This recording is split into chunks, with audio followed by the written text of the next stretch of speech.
All right, we're here with the board's award member, Mrs. Smith here. Can you just tell us a little bit about who you are and what you do, especially at the police department? Yeah, my name is Connor Smith. I am the records unit manager. I've been with the Grand Rapids Police Department for almost 7 years now, and I have been a Board of Awards member for just over 2 years. Okay, and now what does the board of awards member do, and what do you get to see behind the scenes, and what kind of, I guess we're here today to celebrate and to appreciate the hard work that officers do, but not only the officers, but civilians as well. Yeah. Can you tell us a little bit about that process? Yeah, so the Board of Awards meets 3 to 4 times a year to discuss awards that were nominated by sergeants, officers, peers for specific incidents that members of the Grand Rapids Police Department have been involved in. Examples of some of these awards can be anything from a life-saving award to a commendation to the Police Officer of the Year. Actually, I think you guys are going to talk to a nominee sometime after me, but we review these nominations and approve them to the Chief's office, and then the awards get approved for recognition here at the banquet. That's awesome. Hey, thank you so much for what you do, and for the other members of the board. I'm sure these officers and civilians really appreciate the recognition that they get to receive today.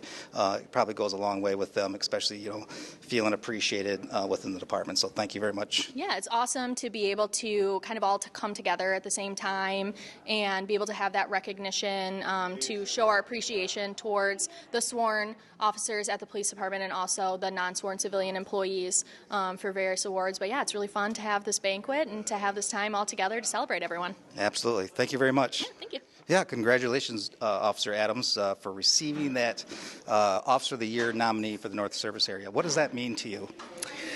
I think for me, it means a lot of different things. I think it goes to show how good your group is doing with hiring. For me, this is my first year of service, and being nominated within the first year, I think really goes to show how well you guys are doing in the recruiting process.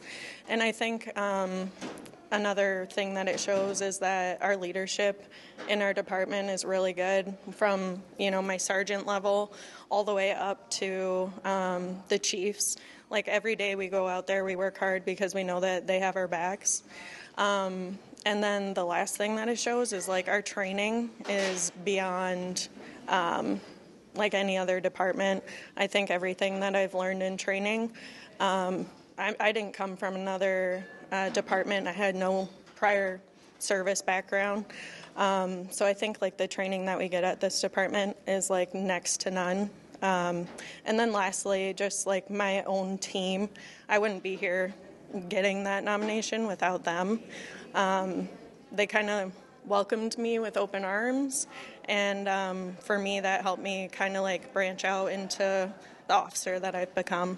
That's awesome. Congratulations, and hope you enjoy your night. Yeah, I will. All right, thank you. All right, we're with a group that was involved in an incident. It was pretty chaotic, from my understanding and my reading. We have Officer Hollis, who received the Commendation Award, Sergeant Soul, who also received the Commendation Award, and Officer Darren Adams, who received the Life Saving Award as part of this whole incident. I realize this incident was pretty chaotic. Can you guys explain what happened and what your role was in it? So me and Officer Adams were initially dispatched to a mental health episode where the mother thought that her son should go to the hospital to be evaluated. Upon arrival, we made contact with the mother. She believed that police contact might escalate the situation, so we began to get backup there, set up a perimeter on the house. As backup arrived and as Sergeant Soul arrived, we saw a struggle inside of the house. We made entry into the house, at which point we saw a lot of blood and a physical fight happening between the subject and his father. There was a knife involved. We were able to secure the knife, and officers entered. Myself and a team took the suspect into custody, and another team then did life-saving measures on the father because he was stabbed approximately 5 times in the chest, and we were able to secure the scene. All right. So, like he said, when we arrived, Mom was abnormally concerned. She gave us lots of information that was helpful, kind of with his past interactions with the police, which is why we immediately started more units our way. We were way out of the city. It was early in the morning, getting close to kind of shift change. We got more units there. Like he said, we saw a struggle inside.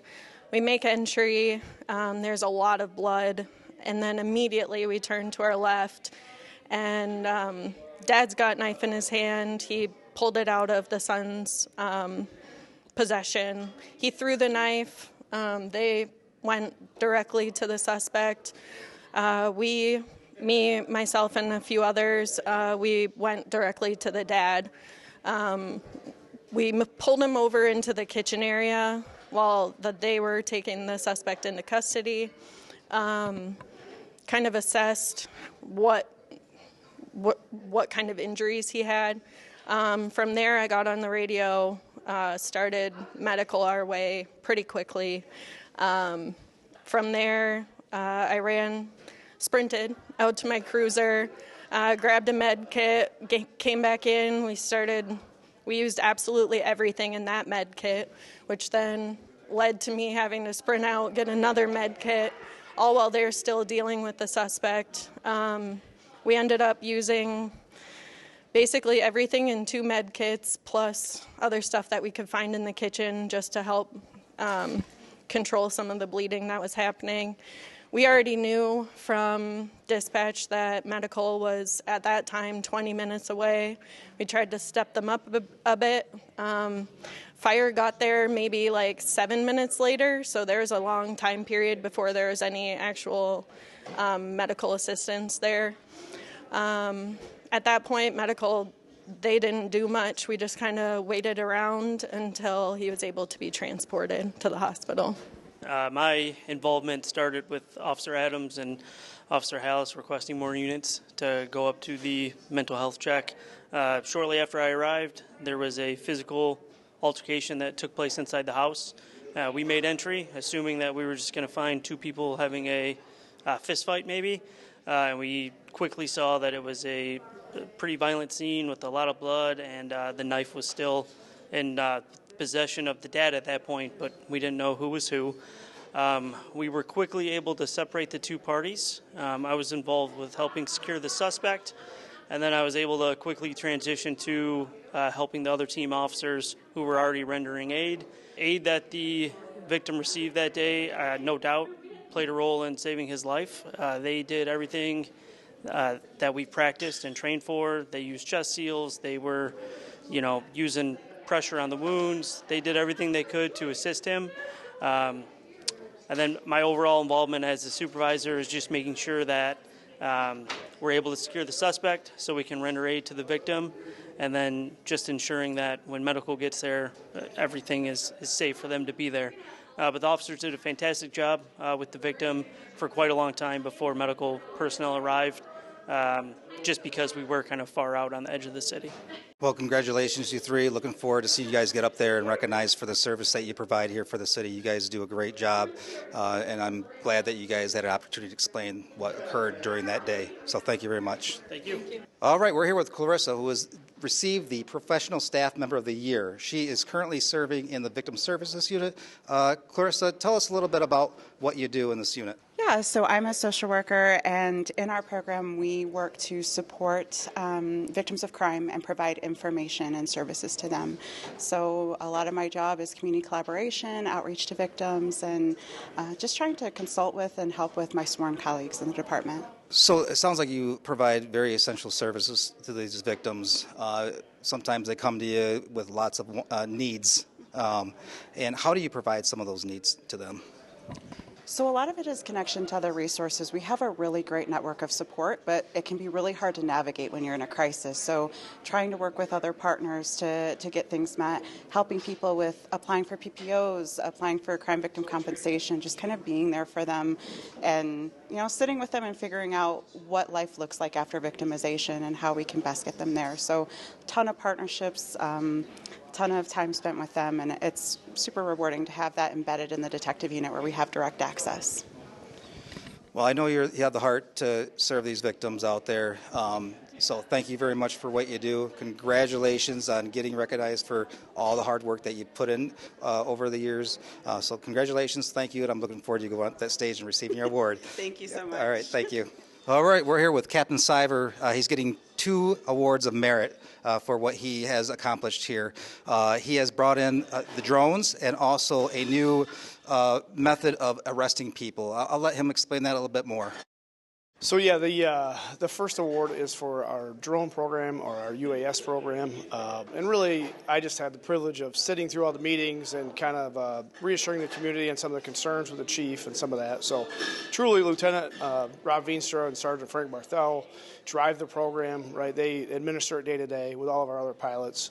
So by the end of the year, we're actually going to have 30 pilots trained.